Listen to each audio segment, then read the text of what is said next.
Wow, thank you to all the incredible leaders for telling us their stories of change. We heard about the Free to Menstruate cycle, rather campaign, the importance of us utilizing our voices within social media and media communications overall. And I'm really reminded of that African proverb: if you want to go fast, go alone, and if you want to go far, go Go together. together. We're really getting the message loud and clear. Change is possible when we come together with others, collaborating across multiple domains. And we're just so pleased to see all the amazing things that you're doing. But of course, to all our audience members, please do share your stories with us using the hashtag 1.8 billion. Of course. You know, one thing that I was particularly interested by in the plenary session we just saw there was this whole idea of news being a conversation. You know, my background coming from news, quite often I feel like people can forget that news isn't just a reporter talking to Right. the audience, but actually it should be this collaborative space where,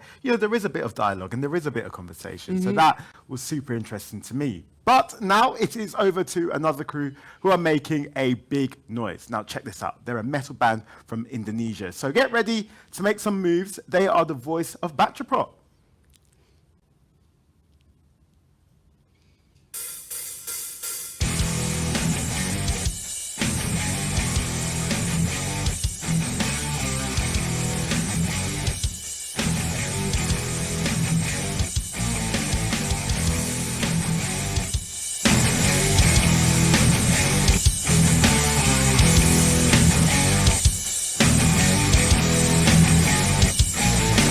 Can't hold my tears when I see a girl crying. She lost her trust to the world and to the source of her love. Where did the kind angel go? Where she needed it so bad. Lord, the angel's gone, but I won't be silent when she's dead. Our body's there, public property. Don't let go, dirty mind. Our body's there, public property. Don't let go, sex is mine.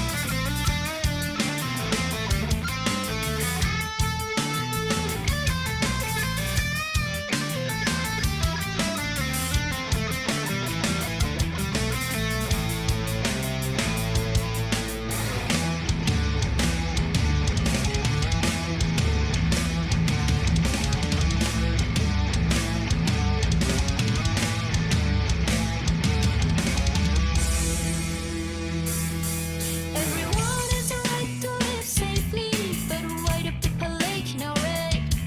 They are still busy talking about dressing appropriately. Because we are forced to obey by unwritten rules, and we are tired of this. That people say to be cool, say to be cool. This is how the world will be remembered, and this is how the world gets stronger and louder. This is how the world will be remembered, and this is how the world gets stronger and louder. This is how the world will be remembered, and this is how the world gets stronger and louder. This is how the world will be remembered, and this is how the world gets stronger and louder. Public property, don't let go, dirty mind. Our bodies there, public property, don't let go, sex is mine. No best one, dirty mind. No best one, dirty mind. No best one, dirty mind. No best one.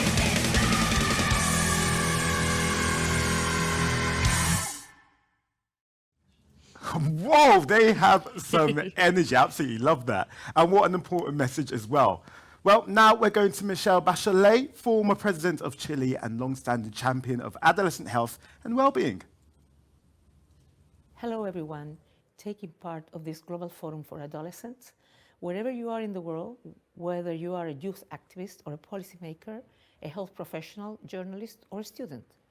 And a big, loud thank you to Voice of Basheprot for that amazing performance. I was almost literally blown away by the energy and passion of your music. Basheprot, it sounds quite like my own name, means noisy in the Sandanese language. And this is important because we all have to be more noisy. I'm so impressed by the noise being generated here by so many youth and adolescents, not only those of you who are speakers, but by the poets, singers, visual artists, dancers, and drummers. Yes, it is wonderful for us all to be together in this rich, diverse, and creative mix, but it's also powerful to hear each other, to learn from each other, to be inspired by each other. During the 2 packed days of this Global Forum for Adolescents, we're witnessing the culmination of years of hard work on the part of so many committed people in so many different countries. I want to congratulate all of those who have worked so hard to bring it together, especially those who have good news of progress to inspire us. This work is not easy. I know from my own experience and from the history of my country and many others that the struggle for our freedoms is the most important struggle in our lives. These freedoms include our rights to choose what happens to our bodies, our right to a voice at political decision-making tables, our right to dignity, respect, equality. I also know from my own life and from the challenges which face so many activists that to stand up to reclaim your power can be risky. When we demand our rights, it can feel like we are faced with overwhelming forces, and it takes immense courage to do so. And this is why solidarity is so important. If we work together, we can succeed. What I'm seeing at this Global Forum for Adolescents is that we are united by the belief in our common goals. And as I said to you, adolescents and youth who have contributed so much to this event, that if you stay united and you continue rising, you continue leading, then you can be whatever you want to be. The world is yours, be noisy and take it. Thanks to Michelle Bachelet, a legend and an inspiration. And now we have 2 great course sessions for you to choose from. These are about some huge risks faced by young people all over the world. The first is on the topic of substance abuse, and the title is A Healthy Dose of Change, Reducing Harm Through Youth-Driven Drug Education Solutions. And of course, we have a second one that's all about the awful toll of road traffic injuries, which claim lives every 2 minutes somewhere in the world. That session is called Driving Change, Youth Engagement for Improved Road Safety. But first, more 1.8 news with coverage from global events. Unite! Unite! Rise! Lead! Lead! Hello, मेरा नाम है विशाल कश्यप और मैं रिपोर्ट कर रहा हूं दिल्ली, इंडिया से 1.8 न्यूज़ के लिए। सेंटर फॉर कैटलाइजिंग चेंज यानी C3 what young people want campaign के द्वारा इंडिया के 11 स्टेट्स से 1,30,000 से भी ज़्यादा रिस्पॉन्सेस कलेक्ट कर चुका है। और आज यानी 6 अक्टूबर को C3 इवेंट कर रहा है Delhi school of social work के स्टूडेंट्स के साथ। So let's find out what India's young people want.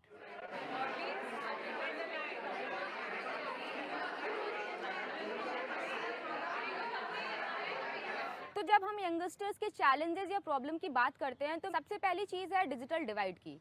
कहीं किसी के पास हाथ में टैबलेट, लैपटॉप और बहुत सारी फैसिलिटीज़ हैं, तो वहीं कहीं किसी के पास एक छोटा सा फ़ोन या इलेक्ट्रिसिटी जैसी भी एक्सेस नहीं है। हमारे भारत में ही बहुत सारे ऐसे लोकेशंस हैं, अनटैप्ड लोकेशन है, जहां वेरियस टैलेंट्स छुपे हुए हैं, बट अभी भी हमें डिसेंट्रलाइज करना पड़ेगा टैलेंट हंट के लिए, ताकि हम ऐसे नायाब हीरे को तलाश सकें और उन्हें निखार सकें for the Olympics and many other events.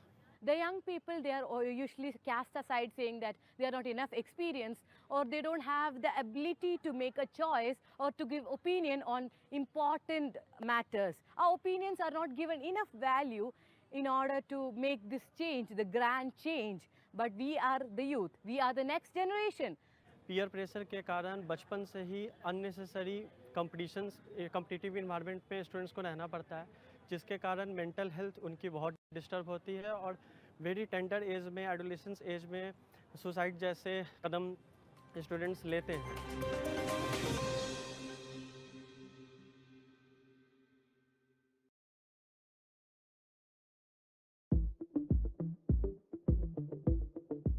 Hello, my name is Lara Boujaber and I'm from Lebanon, and we're gathered here today in the Arab Adolescents Forum in Tunisia.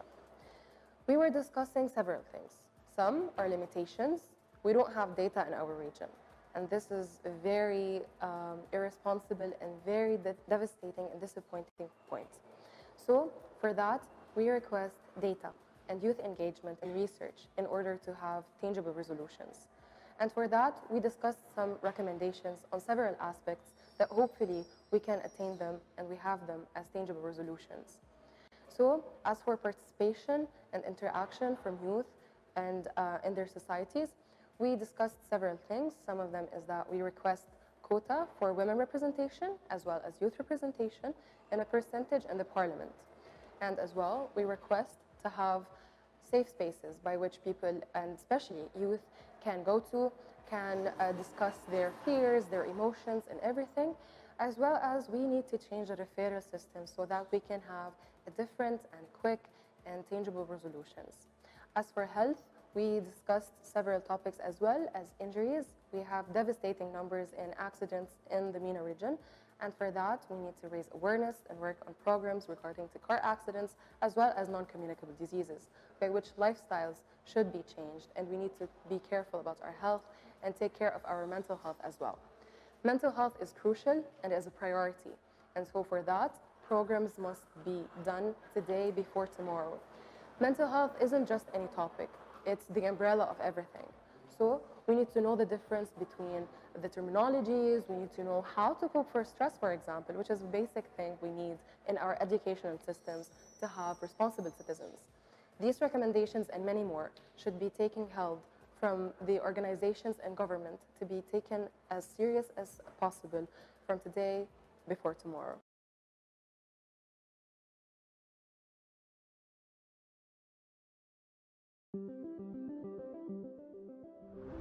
The gaming industry is about to experience an unprecedented shift, and we girls will be at the forefront. We're going to define the future of gaming by transforming it from within. This is our chance to shatter stereotypes and let our strong voices be heard. In a growing number of countries around the world, almost half of gamers are girls, but currently, less than a quarter of game creators and developers are female. Well, we're on a path to change that, to go from playing to learning to earning. Technology and game development require brain, so boy can do it, you as a girl also can do it. UNICEF is teaming up with the gaming industry and partners in a coalition to help girls like me develop skills such as coding, social entrepreneurship, design, negotiation, and communication. If someone wants to be in the industry and they have the potential, the mindset, then they should be able to be there. The game's about to change.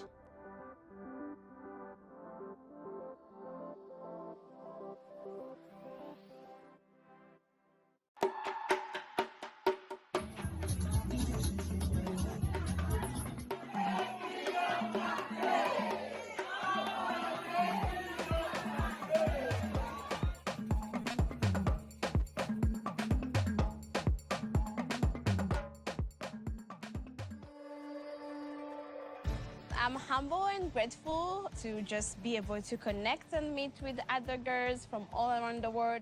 You think we come from different countries, different cultures, but then you talk and you realize you're all just human and you have so many of the shared passions, same experiences.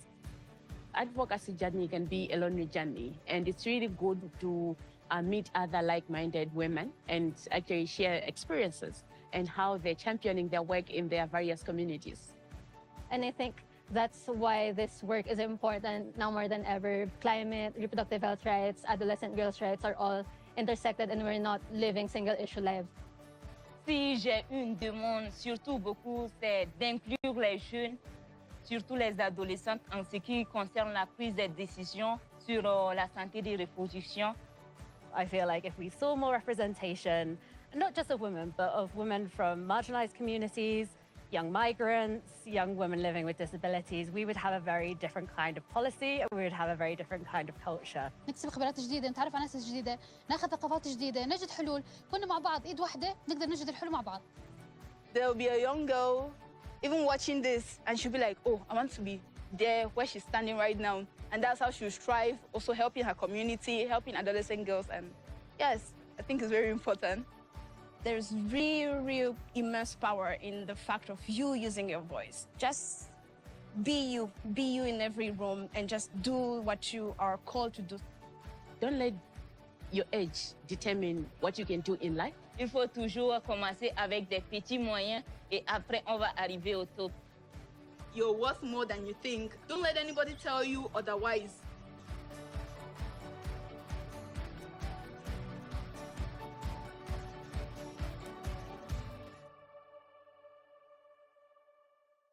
Unite! Rise! Lead!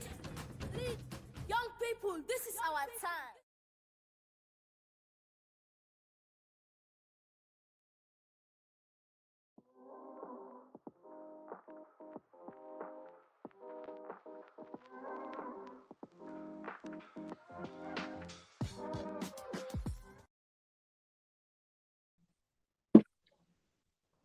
Hello everyone, my name is Sarah. Thank you so much for joining Bonjour today. à tous, je m'appelle Sarah Berenice. On va faire une merveilleuse, donc je vous remercie d'être là, de nous joindre. Et on va parler sur quelques solutions, tous les préjudices en ce qui concerne la drogue.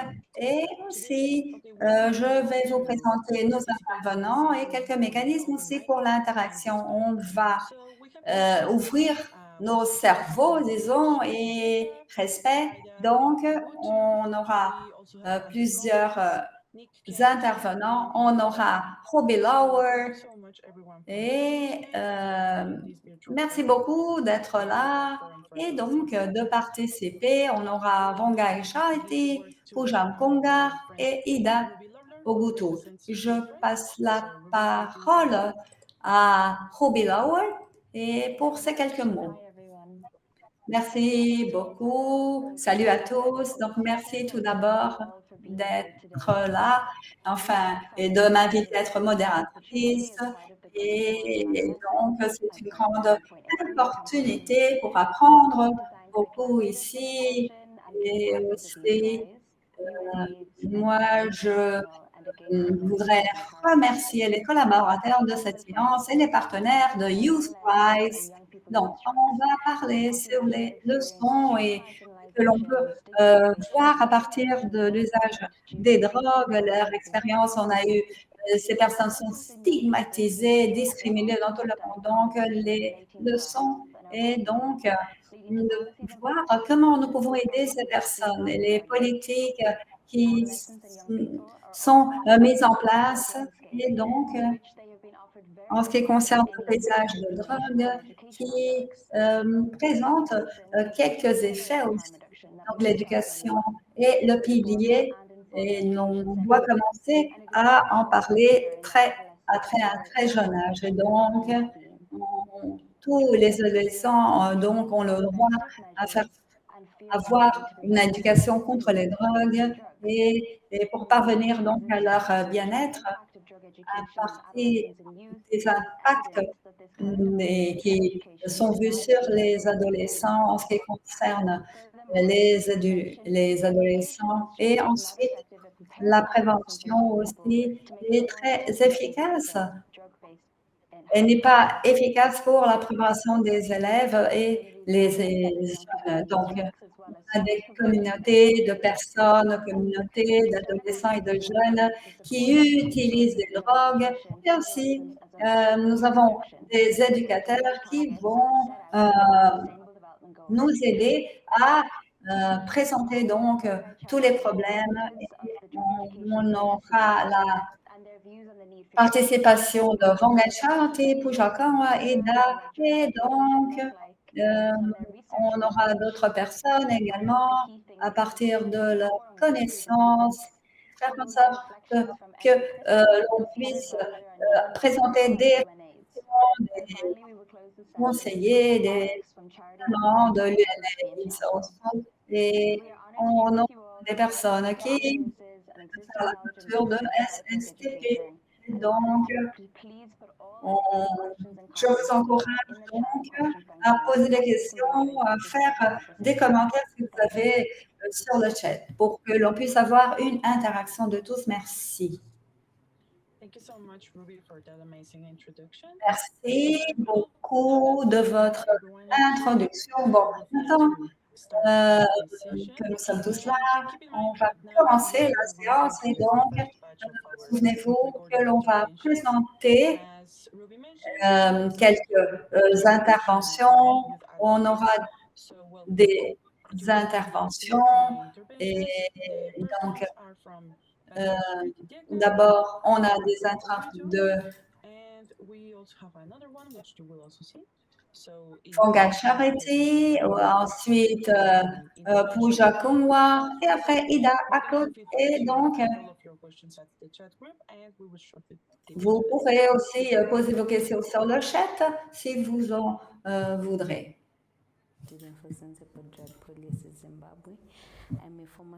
Bonjour à tous, je m'appelle Fongai Charity Deka, je suis directeur des élèves en ce qui concerne la politique de drogue et à Zimbabwe, je suis ancienne élève à l'université de Zimbabwe et donc aujourd'hui je veux partager mon expérience comme quelqu'un qui a utilisé les drogues et aussi l'éducation de la grade. Donc, je vais remercier et je dois vous dire qu'il n'y avait pas d'éducation concernant la drogue à l'université, excepte pour les politiques qui étaient réglementées en ce qui concerne l'usage et la possession de drogue. Donc, la plupart des gens, on a eu des problèmes et en ce qui concerne la loi aussi, on devrait donc lutter contre la corruption aussi, pour l'application de la loi. Donc, c'était difficile de survivre dans cet environnement où tout était fait pour aussi nous mettre en danger. Donc, on n'avait pas d'informations pour comment accéder aux services et d'autres choses que l'on avait besoin pour survivre en tant que personnes qui sont dépendantes de drogue. Donc, c'était vraiment quelque chose d'important. Et donc, j'ai été invitée à participer d'un forum d'élèves qui était organisé par la société sociale. Et donc, ça, à partir de là, que j'ai vu des personnes qui utilisent la drogue dans mon pays. Donc, ils avaient le droit à la santé et donc on a commencé à essayer d'accéder donc des services de santé pour réduire donc l'utilisation de drogue et donc j'ai reçu d'informations et donc à partir de là j'ai commencé un mouvement et je me suis joint aux élèves pour cette politique de drogue à Zimbabwe et on a réuni donc des élèves.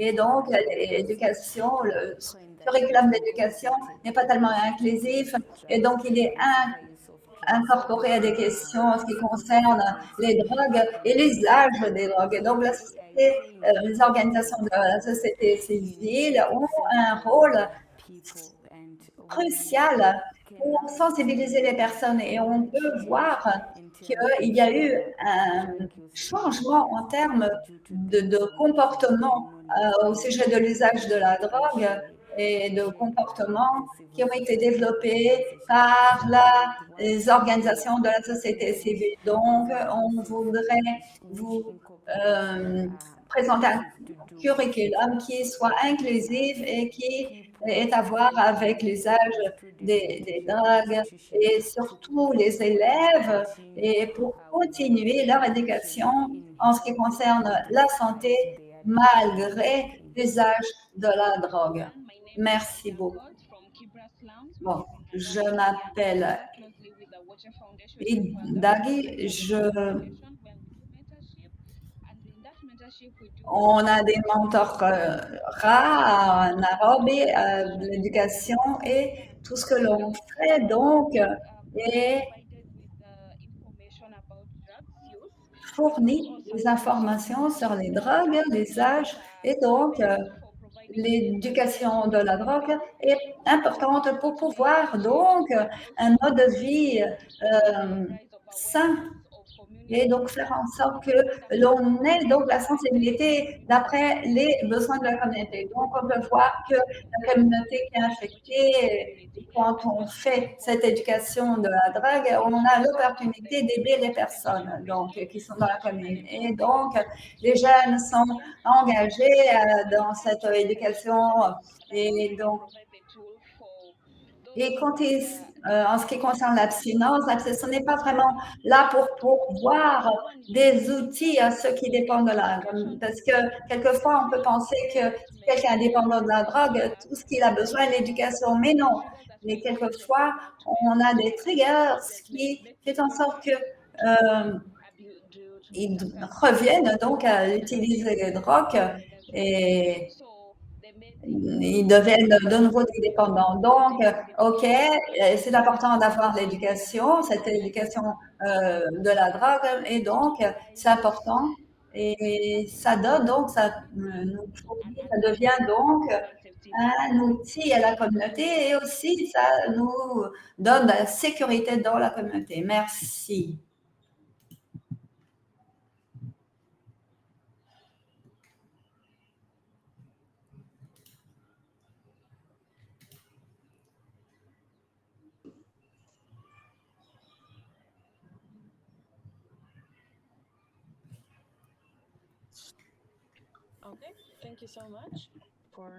OK, merci beaucoup de cette vidéo. Donc, ceci est, ce sont les premières informations. Vous avez vu, on a beaucoup de matériel qui concerne les relations entre les jeunes, l'éducation de la drogue dans le monde. Donc, merci de partager cela.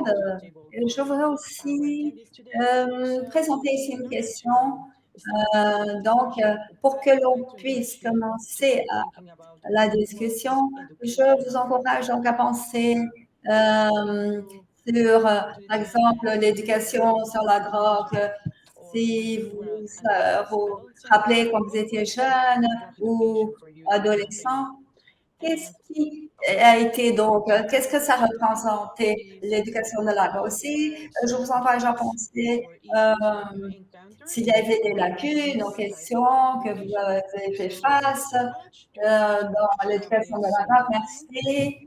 Vous pouvez penser à ça. Et bon, là maintenant, on va vous dire aussi, si vous avez des questions en ce qui concerne ces premières interventions, vous pouvez les écrire aussi sur le chat.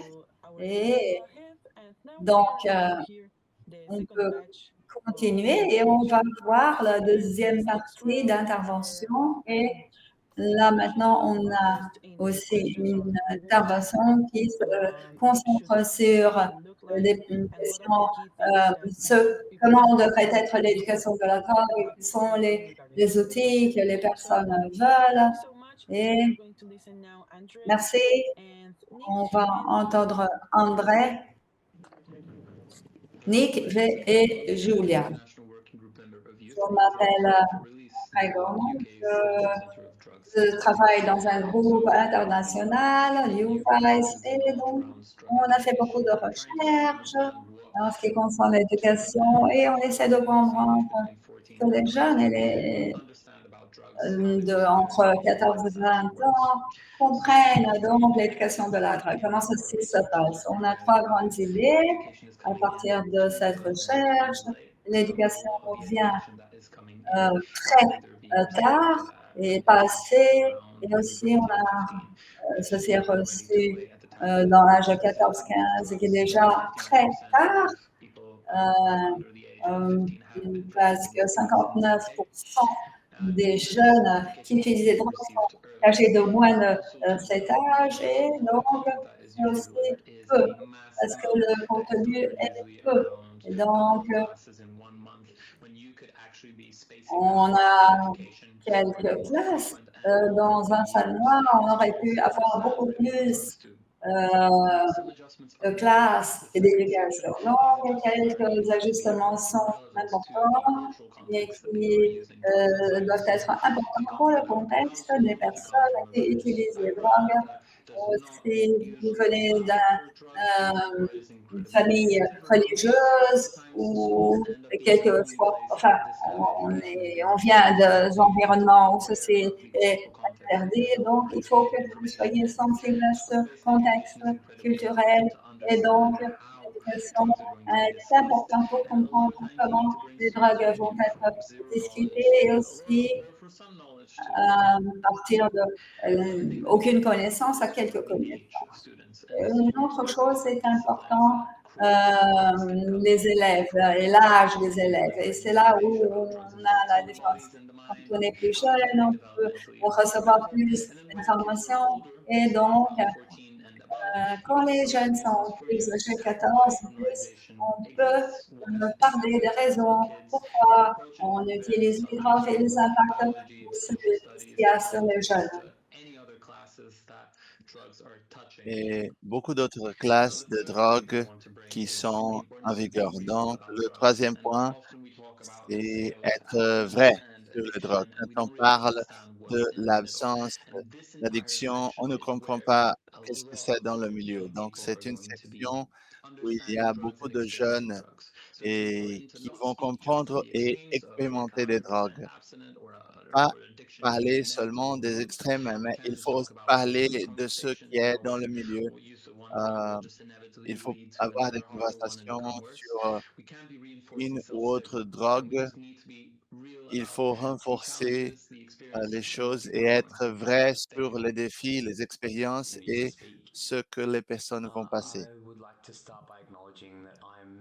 Je voulais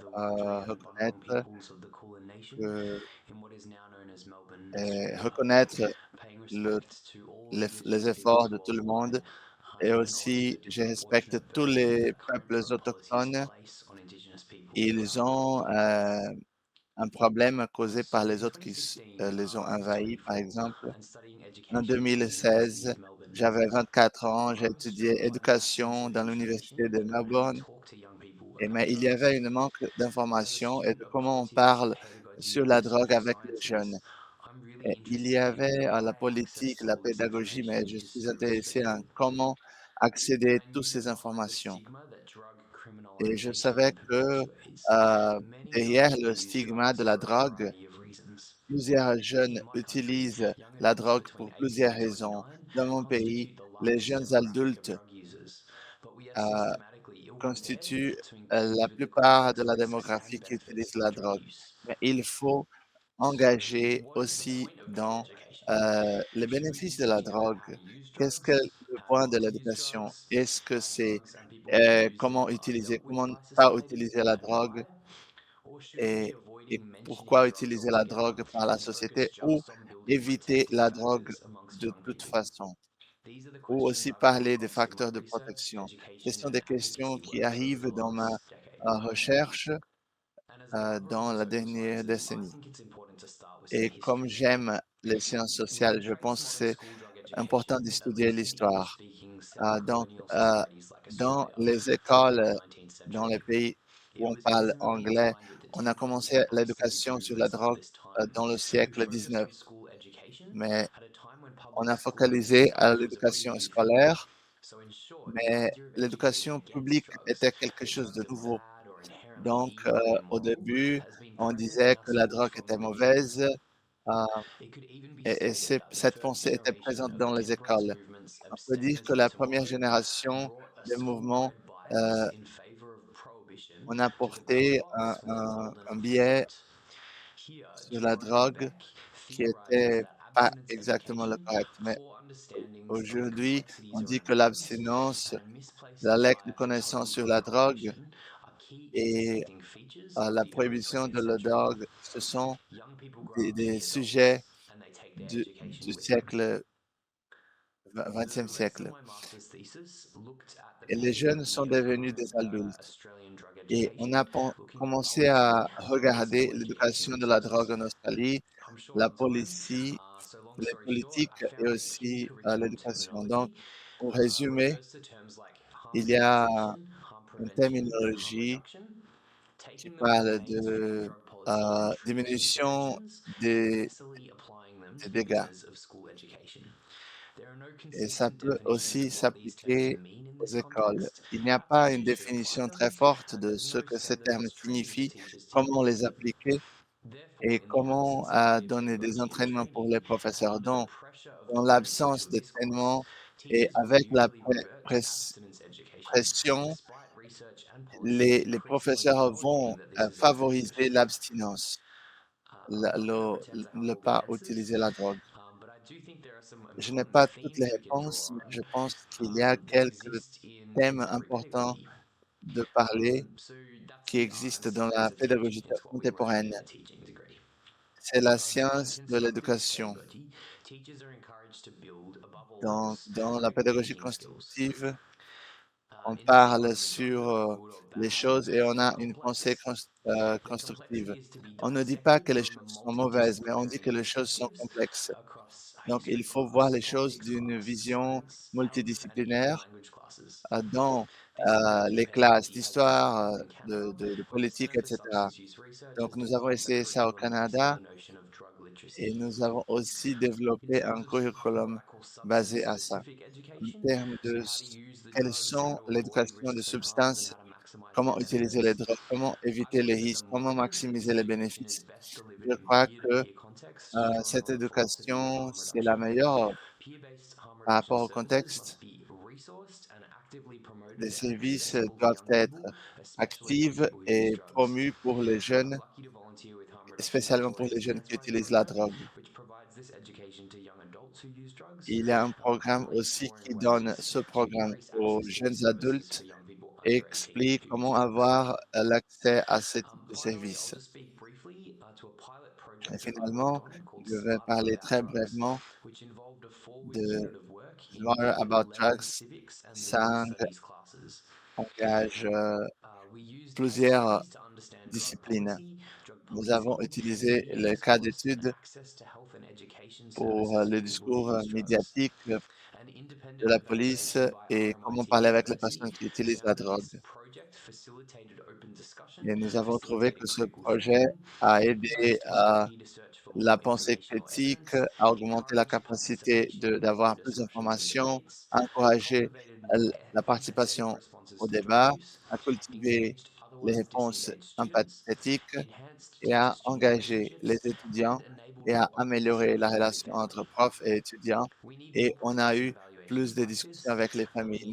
Nous avons besoin de plus de projets comme ça et il faut conduire le long du temps pour voir comment ce type d'éducation va influencer l'utilisation des drogues par les jeunes et les adultes. Et après, on va trouver des formes de comment utiliser la drogue d'une forme durable dans la société.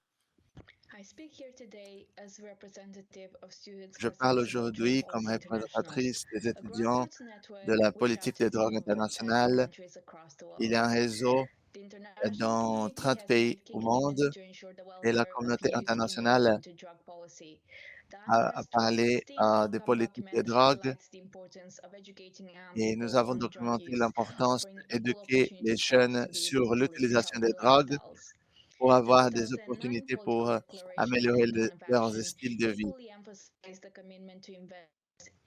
Et on enfatise aussi et on travaille avec les jeunes dans plusieurs contextes. Notre organisation a trouvé beaucoup d'opportunités pour contribuer et aussi pour les discussions multilatérales. Et nous avons donné la bienvenue aux aides d'autres organisations comme les Nations Unies. Et aujourd'hui, nous voulons partager d'autres perceptions et qu'est-ce que nous avons pu faire avec les documents. Et il faut encourager les personnes pour supporter et implémenter les initiatives de la drogue pour informer les jeunes. Nos représentants au Royaume-Uni ont travaillé avec d'autres personnes pour entraîner les étudiants et aussi avoir de l'inspiration pour surmonter le stigma et aussi donner des informations claires sur les services dans la région. Et les étudiants ont été entraînés et ont reçu beaucoup de connaissances et il y a beaucoup de jeunes dans la région et des adolescents qui sont en contact avec le système de justice.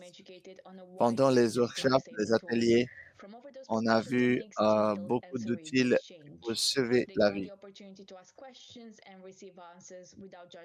Ils ont eu l'opportunité de poser des questions et aussi savoir comment se passe pour la réponse. Et comme résultat,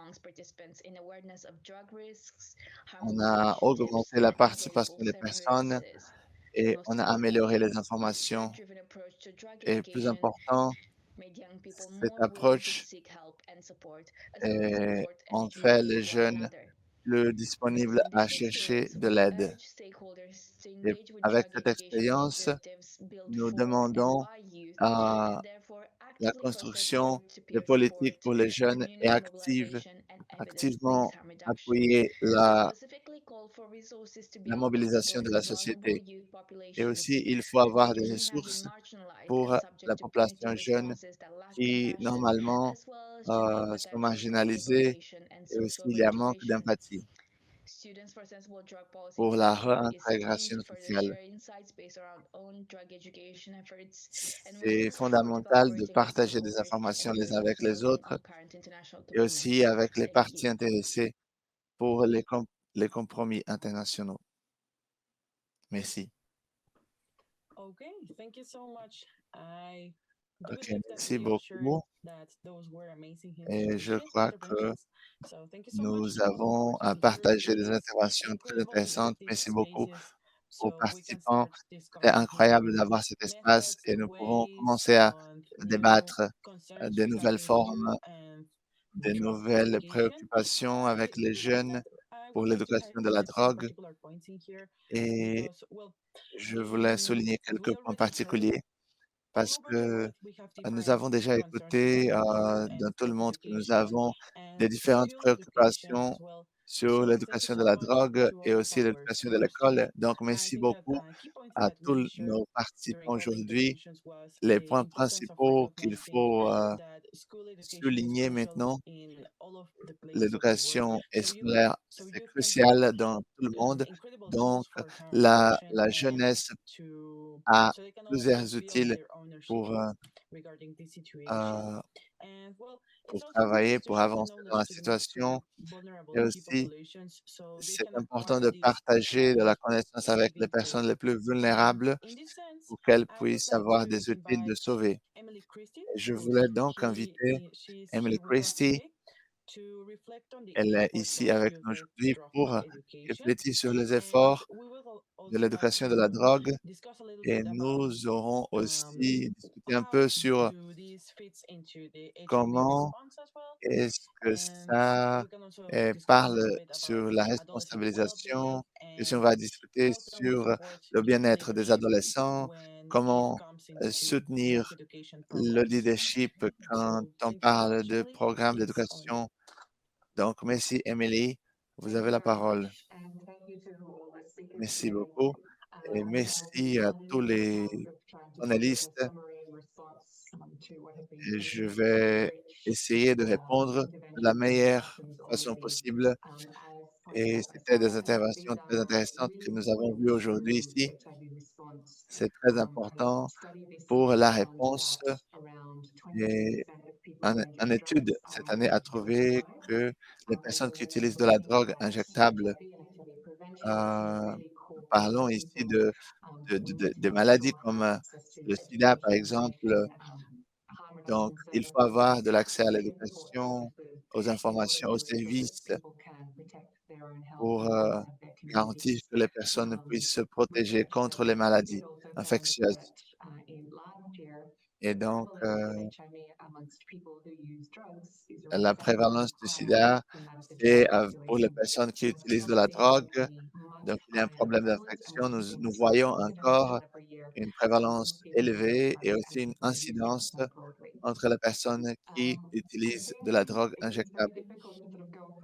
Et je pense que c'est difficile avec tout ce qui a été discuté déjà.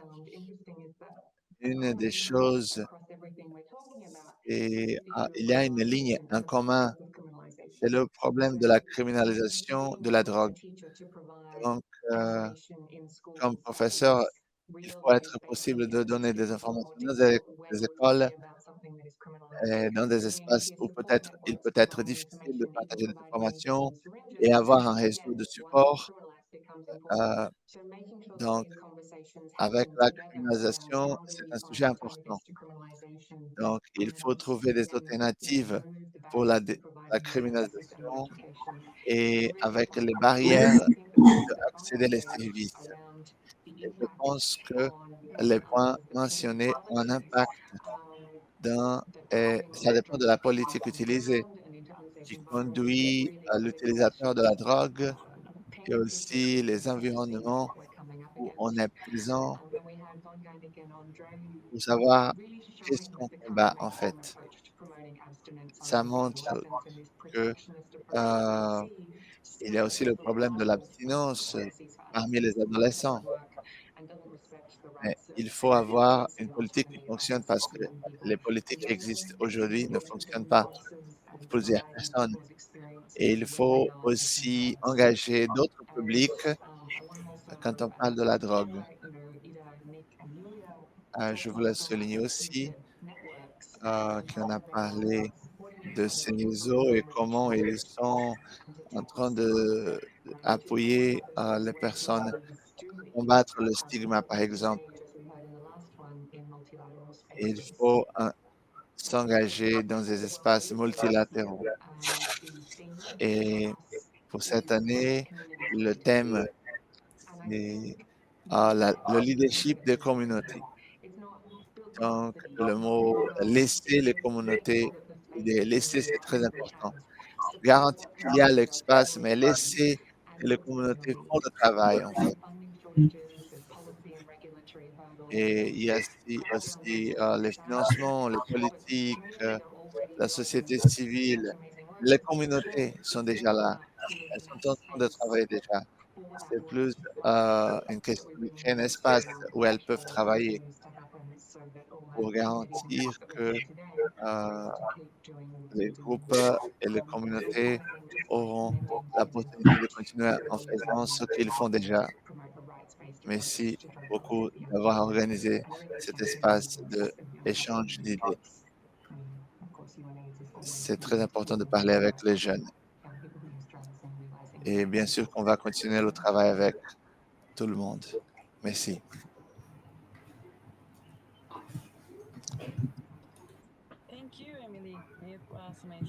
Merci, Emily. C'était super de vous entendre. Et bon, maintenant, on a encore un peu de temps. On va continuer avec les questions et les réponses. Donc, alors, si vous avez des questions, des remarques, tout ce que vous voulez partager, je vous prie de le faire sur le chat. Et donc, ça veut dire qu'on peut commencer donc les questions-réponses avec une question que je voulais poser. J'invite les intervenants à les répondre. Je pensais sur ma vie personnelle. Quand on est jeune, quelquefois c'est difficile d'avoir accès à la formation basée sur les preuves. Et toujours, on se tourne vers des amis ou quelqu'un de la famille, quelqu'un de plus proche. Et donc, cette information, moi, enfin, quelquefois, c'était pas tellement facile aussi parce qu'il y a trois contactés en ce qui concerne l'éducation au lycée et aussi va essayer comme cet avantage de parler avec les personnes qui sont là et qui ont besoin de recevoir cette éducation sur la drogue.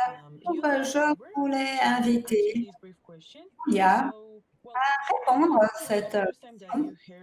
Bon, quand est-ce que c'était la première fois que vous avez entendu parler sur l'éducation au sujet de la drogue au lycée? Ou est-ce que vous vous souvenez la première fois où vous avez parlé sur ça à l'école, par exemple? Je pense que c'est une question très intéressante parce que moi, j'étais élevée en Roumanie où j'habitais en Roumanie. J'étais dans la partie moins développée, donc on n'avait pas accès, on n'avait pas tellement d'opportunités en ce qui concerne aux informations, soit informelles ou informelles, et en ce qui concerne les questions de la drogue. Et donc, je pense que les agences nationales avaient tendance à ne pas trop placer d'informations. Donc, pour moi, mon introduction à cette éducation de la drogue a commencé quand j'ai commencé à volontarier. J'étais bénévole dans le chapitre de UK, de Royaume-Uni, quand j'ai commencé mes études à l'université. Donc, quand on a commencé à faire ce programme volontaire dans nos communautés locales que j'ai joignées aussi. Et donc, on avait des sessions d'éducation de pairs. Et donc, quelle devait être la première aide, par exemple en termes d'overdose. Et donc, ceci m'a permis de comprendre et de joindre ces communautés à l'université. Et donc, sinon, je ne sais pas si j'aurais pu si j'aurais accès à ce genre d'éducation. J'étais jeune, j'avais 20 ans, donc pendant la première année à l'université, on ne se connaissait pas tellement, et donc on était plutôt vulnérable à toute cette problématique. Et donc, on n'avait pas assez d'informations donc, bon, je pense que oui, j'ai beaucoup appris comment c'était important d'encourager la communauté à s'organiser et à créer donc une éducation pair à pair, et comment c'est important d'essayer de démocratiser, disons, dans plusieurs régions, au moins où j'étais, pour que l'on ait cette culture d'éducation. Merci. Merci beaucoup, Julia, de ta réponse. Je pense que c'était incroyable de penser sur nos thèmes principaux. Et aussi, merci beaucoup. C'était intéressant de connaître votre expérience en Roumanie parce qu'on a les bases. Enfin, quelquefois, les gens n'ont pas accès à la connaissance. Et donc, quand on parle de thèmes ou de sujets tellement complexes, par exemple comme la drogue ou la santé sexuelle et les droits de reproduction, par exemple, ou d'autres sujets, par exemple, il y a quelques sujets qui c'est un peu difficile d'en parler. Même si on a un support, même si on habite dans plusieurs pays, ou en Amérique latine, au Moyen-Orient. Et donc, je pense que c'était très important penser à cela quand on dit, quand vous avez dit démocratiser l'information, globalement, je veux dire. Et donc, dans plusieurs pays, on a beaucoup de stigmas encore. Et donc, aussi, on n'a pas une approche des plus âgés aussi. Et donc, on peut continuer avec cette question. Je vois qu'il y a une autre question sur le chat. Je voudrais inviter André à répondre. Quelles mesures peut-on mettre en place pour aider les jeunes en ce qui concerne l'éducation sur la drogue? Bon,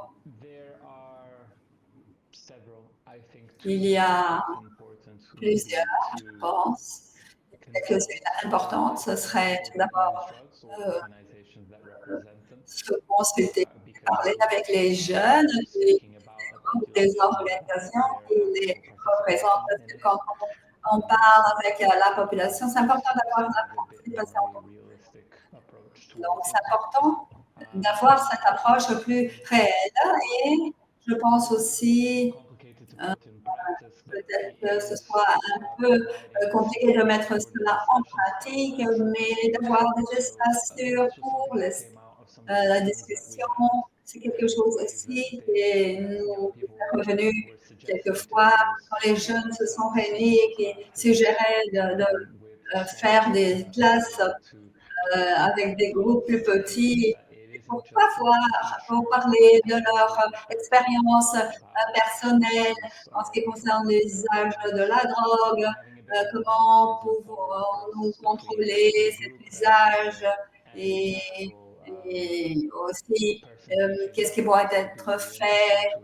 Et aussi, ce serait important de diriger cette discussion ou aussi par exemple, des petits groupes, mais des bénéfices potentiels en ce qui concerne les préjudices, et avoir plusieurs points de vue sur l'usage de la drogue. On a créé un environnement dans notre projet pour diffuser l'usage de la drogue, la politique, et donc pour que cela soit connu non par la population, par le gouvernement, enfin, pour que ce soit diffusé.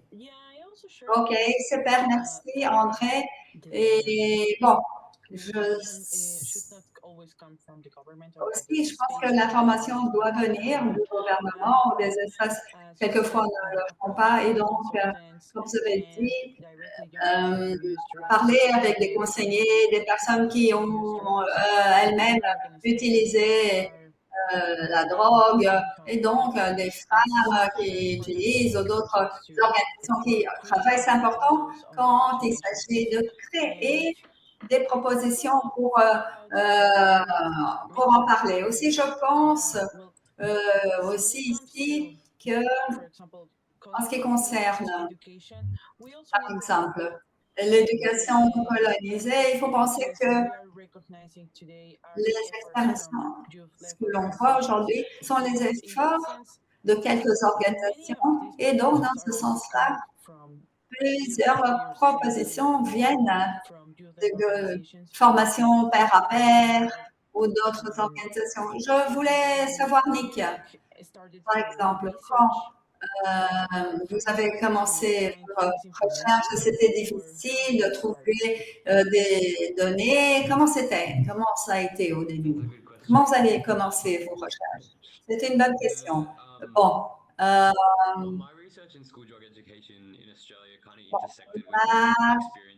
recherche est venue avec mon naissance en Australie et quand j'ai commencé à parcourir de la SSTP Australie, donc on a fait, c'était en 2016 et donc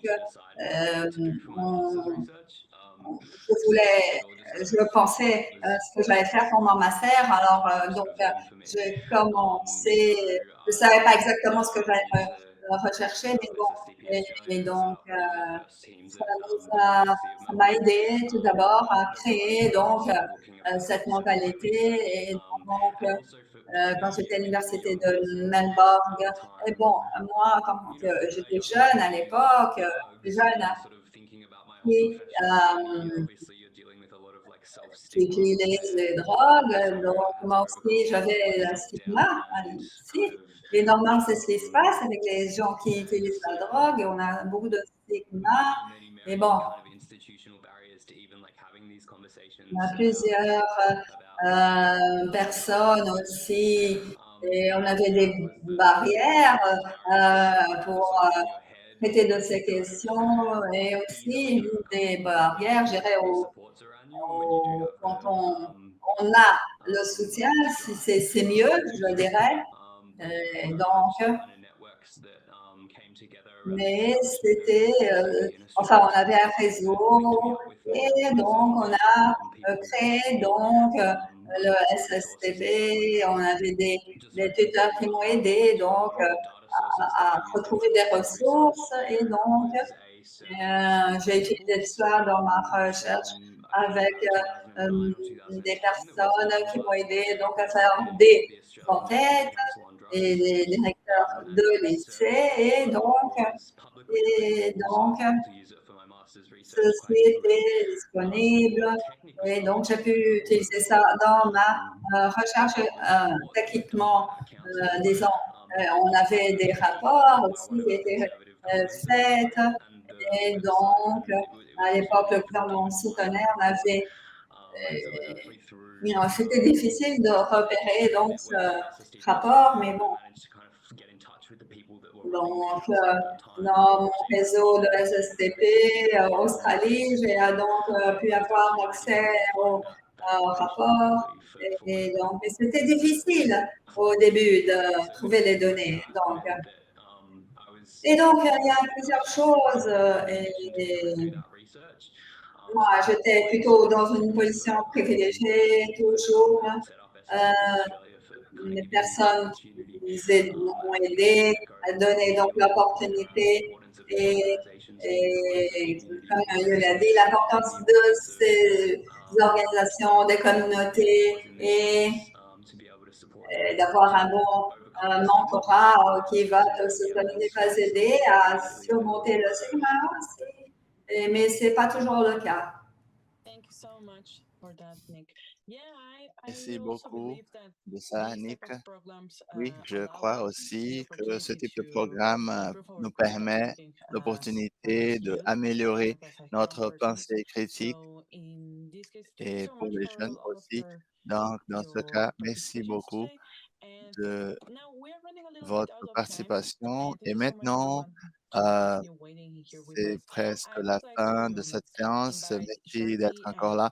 Je voulais inviter Charity et Aida pour répondre à la question basée dans leur expérience. Je voulais savoir, parce que nous avons aussi quelques questions de comment soutenir les amis ou les compagnons.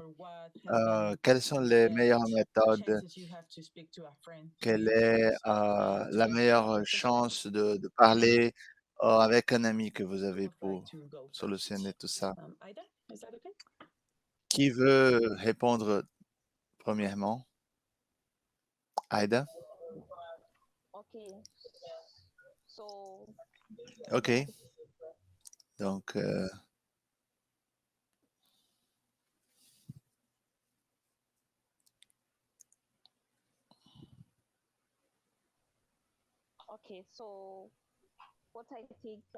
OK, donc, et comment soutenir nos collègues et nos amis?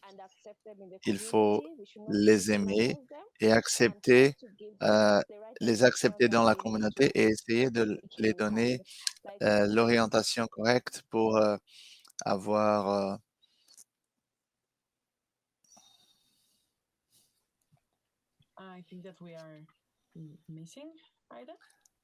Donc, je pense qu'il y a un problème de connexion. Aïda, on va continuer avec la prochaine question. Et donc, malheureusement, nous avons perdu Aïda et je voulais continuer directement à la prochaine question. Je voulais inviter Charity pour répondre à cette question aussi. Donc, comment soutenir les amis et les collègues qui utilisent de la drogue et quel est l'agenda que nous pouvons faire pour les adolescents, s'il vous plaît. Charity. Ok, merci beaucoup. Donc, en termes de comment soutenir nos collègues, je pense qu'il faut développer des matériaux d'éducation pour disséminer les informations qui puissent les aider. Et aussi, il faut synthétiser au public parce que le public général n'a pas ce type d'information en termes de comment soutenir les personnes qui utilisent les drogues injectables, spécialement au Zimbabwe. Le message, oui, il y a une guerre entre les personnes et ceux qui ont une totale abstinence de la drogue. Donc, il faut éduquer le public général pour voir le problème de la drogue dans différentes perspectives en termes de sa complexité, c'est-à-dire une approche multifacetée. Donc, il faut éduquer le public pour qu'ils ne vont pas stigmatiser les personnes qui utilisent les drogues injectables. Et tous sont des collègues. Il faut créer des espaces pour les collègues ou engager la discussion et traiter le problème ensemble. Et donc, il y a beaucoup de défis en termes d'accompagnement aussi. Merci. Merci beaucoup. OK, donc je pense que nous sommes à la fin de notre séance. Merci beaucoup tout le monde de participer. Et j'étais très heureux d'écouter vos expériences. Et je vous encourage à continuer à travailler avec les amis, à discuter avec la famille et toutes les autres personnes. Et merci beaucoup de participer, d'aider et de disséminer cette opportunité que nous avons. Merci beaucoup au Forum global pour les adolescents 2023 et aussi à tous les panélistes. Avez une belle journée. Au revoir.